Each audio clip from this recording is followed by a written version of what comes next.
New ಇಯರ್ಗಿಂತ ಎಲ್ಲರೂ ರೆಸೊಲ್ಯೂಷನ್ಸನ್ನು start ಮಾಡ್ತಾ ಇರ್ತೀರಾ.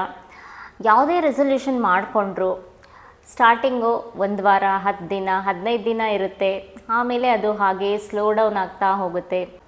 ಅಂದರೆ ಡೇ ಬೈ ಡೇ ಆ ಒಂದು ಎನರ್ಜಿ ಲೆವೆಲ್ ಅನ್ನೋದು ಶಿಫ್ಟ್ ಆಗ್ತಾ ಹೋಗುತ್ತೆ.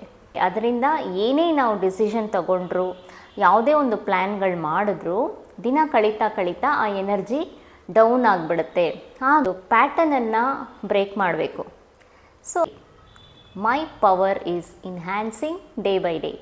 ಈ ಒಂದು ಅಫರ್ಮೇಷನನ್ನು ಡೈಲಿ ಚಾಂಟಿಂಗ್ ಮಾಡ್ತಾ ಇರಿ. ಪ್ರತಿದಿನ ಚಾಂಟ್ ಮಾಡಿ. ಇಷ್ಟು ಸಲ ಅಂತ ಏನಿಲ್ಲ, ನಿಮಗೆ ನೆನಪಾದಾಗೆಲ್ಲ ಚಾಂಟ್ ಮಾಡ್ಬೋದು. ಏನೇ ಒಂದು ರೆಸೊಲ್ಯೂಷನ್ ನೀವು ಮಾಡ್ತಾ ಇದ್ದೀರಾ ನ್ಯೂ ಇಯರ್ಗೆ ಅಂತಂದರೂ, ಸೊ ಇದನ್ನು ಆ್ಯಡ್ ಮಾಡ್ಕೊಳ್ಳಿ. ಸೊ ನಿಮ್ಮಲ್ಲಿ ಇನ್ನಷ್ಟು ಒಂದು ಎನರ್ಜಿ ಲೆವೆಲ್ ಹೈ ಮಾಡುತ್ತೆ. ಸೊ ಕನ್ಸಿಸ್ಟೆಂಟಾಗಿ ಯಾವುದೇ ಒಂದು ಮೆಥಡ್ ಫಾಲೋ ಮಾಡಬೇಕಿದ್ರೂ ಈ ಒಂದು ಅಫರ್ಮೇಷನ್ ನಿಮಗೆ ಹೆಲ್ಪ್ ಮಾಡುತ್ತೆ.